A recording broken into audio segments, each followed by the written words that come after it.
सुखदेव जी कहते हैं कि राजा श्री कृष्ण ग्वाल बालों के साथ यमुना के किनारे गए। श्री कृष्ण ग्वाल बालों से कहा, अरे मित्रों चलो आज एक गेंद खेला जाए। लेकिन अब खेलने के लिए गेंद चाहिए। गेंद किसी के पास नहीं थी, गेंद एक थी लेकिन श्रीदामा के पास थी।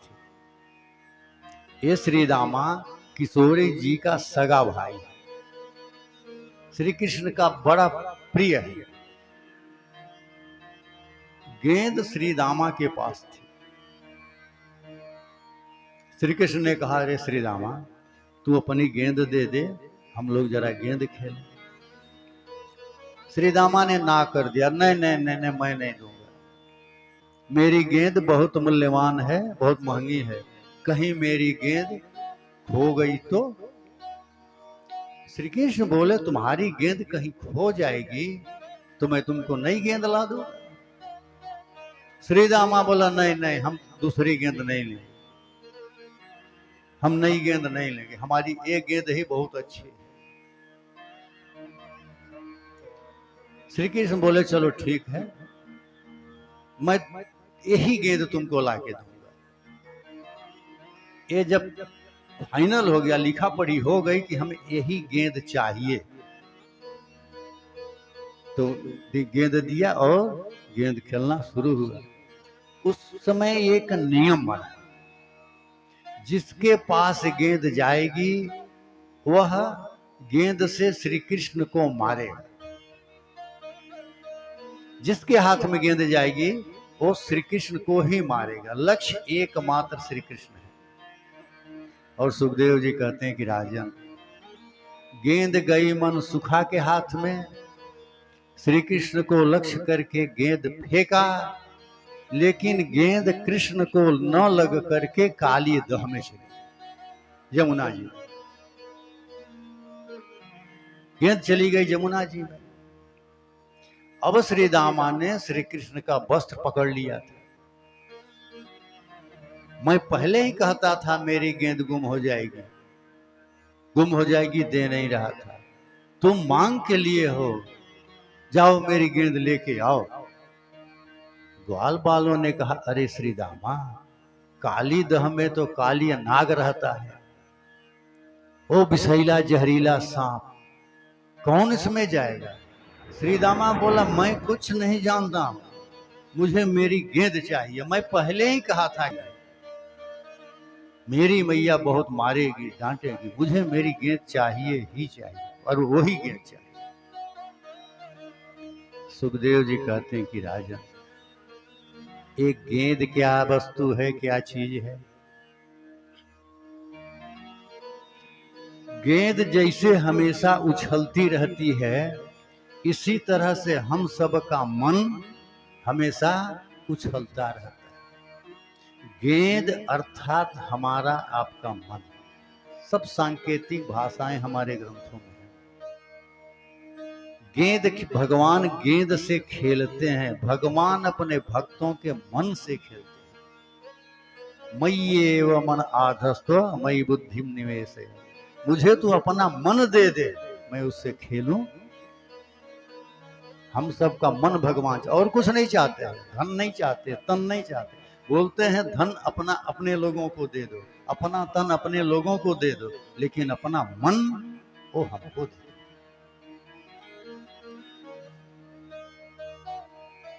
सुखदेव जी कहते हैं राजन, भगवान गेंद से खेल रहे हैं, मन से खेलते हैं, लेकिन सबका मन भगवान में नहीं लगता है, सबका मन भगवान की ओर नहीं जाता है। इसी बात को वेदों में थोड़ा दूसरे ढंग से कहा गया है। कैसे कहा गया है? ये प्रणव जो है, ओम, धनुष के तो तीन जैसे लिखते हैं ऊ, वही तो उसी से वैसे ही बनता है, धनुष की आकृति होती है। तो वेद कहता है प्रणवो धनुष, ये जो प्रणव है ओंकार, ओम, वो है धनुष। सरोह्यात्मा, हमारी आत्मा वह बाण है। धनुष के सहारे ही बाण को लक्ष्य तक भेजा जाता है। ओम जो है वह धनुष है, हमारी आत्मा बाण है। प्रणव धनुष सरोह्यात्मा ब्रह्म लक्ष्य मुच्यते, ब्रह्म जो है वही लक्ष्य है। प्रणव के माध्यम से अपनी आत्मा को ब्रह्म तक पहुंचाया जाता है, ये वेद कहता है। और इसी बात को भागवत कहती है कि हम अपने मन को भगवान के पास पहुंचा दें, हमारी गेंद भगवान को लग जाए। लेकिन सबकी गेंद भगवान को नहीं लगती है। जो तन सुखा होते हैं, मन सुखा होते हैं, धन सुखा होते हैं, इनका मन भगवान में नहीं लगता है। इनका मन वासनाओं में चला जाता है, काली दह में जाता है, जहां से विषय विष, वासनाओं का विषय विष निकलता है, वहां मन चला जाता है। मन चला गया विषयों में। जो तन सुखा होते हैं, अर्थात जिनके जीवन का यही लक्ष्य है कि शरीर को कितना सुख दे देवें, कितना खा लेवें, पी लेवें, पहन लेवें, सुख भोग लेवें, जो शरीर की ही सेवा में हमेशा लगे रहते हैं, वो हैं तन सुख। जो मनमानी काम करते हैं, हमको जो अच्छा लगे, मेरे मन को जो अच्छा लगे हमको वही करना है, वो मन सुखा। और एक होते हैं धन सुखा। कितना धन आ जाए, रात दिन मरने का समय आ गया है, लेकिन फिर भी एक एक पैसे के लिए मर रहे हैं, जोड़ जोड़ के। अकाउंट में 0 0 0 0 बढ़ता जा रहा है, मालूम नहीं अरे अंत में 0 ही होने वाले हो तुम, हैं? बैलेंस में 0 बढ़ता जाए। तन सुखा, मन सुखा, धन सुखा, इनकी गेंद भगवान को नहीं लगती। गेंद चली गई काली दह में। सुखदेव जी कहते कि राजन, जब मन सुखा, जब श्री दामा जिद पकड़ लिया, भगवान कहे ठीक है, ठीक है, मैं तुम्हारी गेंद लेके आता हूं। बंधु, हमारा मन विषयों में चला जाए, हमारे बस का नहीं कि मैं उसको वहां से खींच के लाऊं। वो जब भी आएगा तो भगवान की कृपा से ही आएगा। भगवान काली दह में कूद गए। काली दह में दिन रहता है नाग, काली नाग। भगवान नीचे चले गए। काली नाग सोया था, नाग पत्नियां जाग रही थी। नाग पत्नियों ने देखा कि एक सुंदर सा सांवला सलोना बालक आ गया, यहां गिर गया है। नाग पत्नियों ने कहा, अरे बालक, तू यहां कैसे आ गया? क्या तू जमुना जी में गिर गया? किसी ने तुमको धक्का दे दिया? तू यहां कैसे आ गया?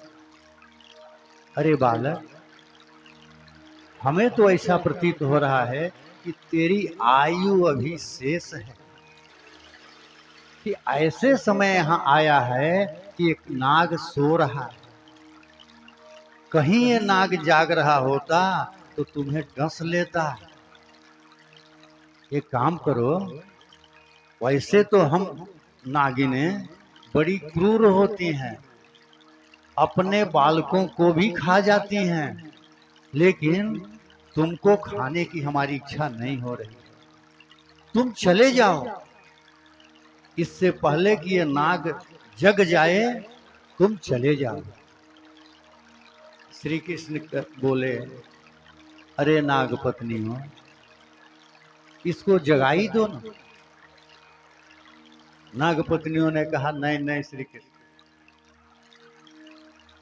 नहीं नहीं नहीं, हम इसको जगाएंगे नहीं, ये बड़ा क्रोधी है, कहीं ये जग गया तो हमें ही मारेगा।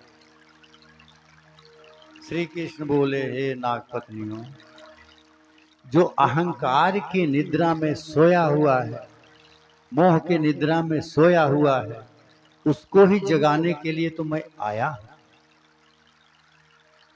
बस सांप की पूंछ पर पैरों से मार दी, और कोई सांप के पूंछ पर प्रहार करे तो सांप को क्रोध आ जाता है।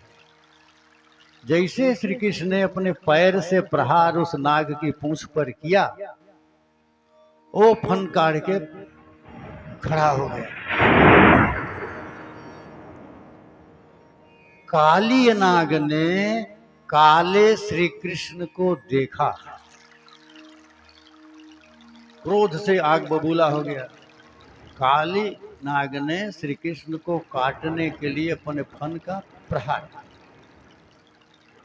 श्री कृष्ण पीछे हट गए।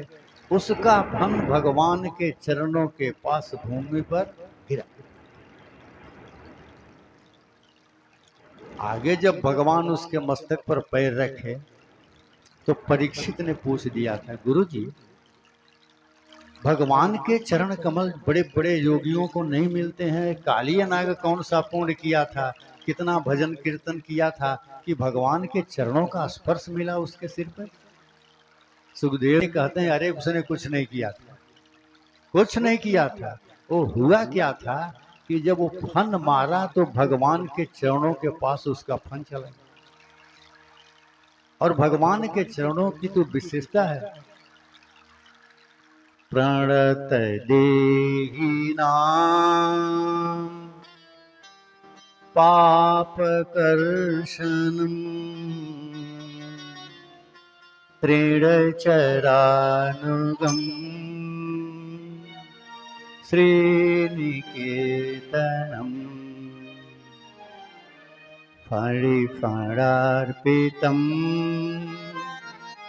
ते पदाम्बुजम् क्रीडकुचे सुनः केन्द्रह्रीक्षयम्। भगवान के चरणों की एक विशेषता है कि प्रणत देहिनाम पाप कर्षणम। भगवान के चरणों में जब कोई प्रणिपात होता है, प्रणाम करता है, तो उसका सारा का सारा पाप भगवान के चरणों में खींच के चला जाता है। जैसे ही काली नाग ने भगवान के चरणों के पास अपना फन रखा, मारा काटने के लिए, लेकिन गिरा भगवान के चरणों के पास, उसका सारा का सारा पाप भगवान के चरणों में खींच लिया गया। वो निष्पाप हो, काली नाग निष्पाप हो। अब भगवान क्या किए, कूद के उसके सिर पे चढ़ गए। काली नाग जिस फन को उठाता उसी फन पर पैरों से प्रहार करता। थोड़े ही दिन में काली नाग लुहलुहान हो।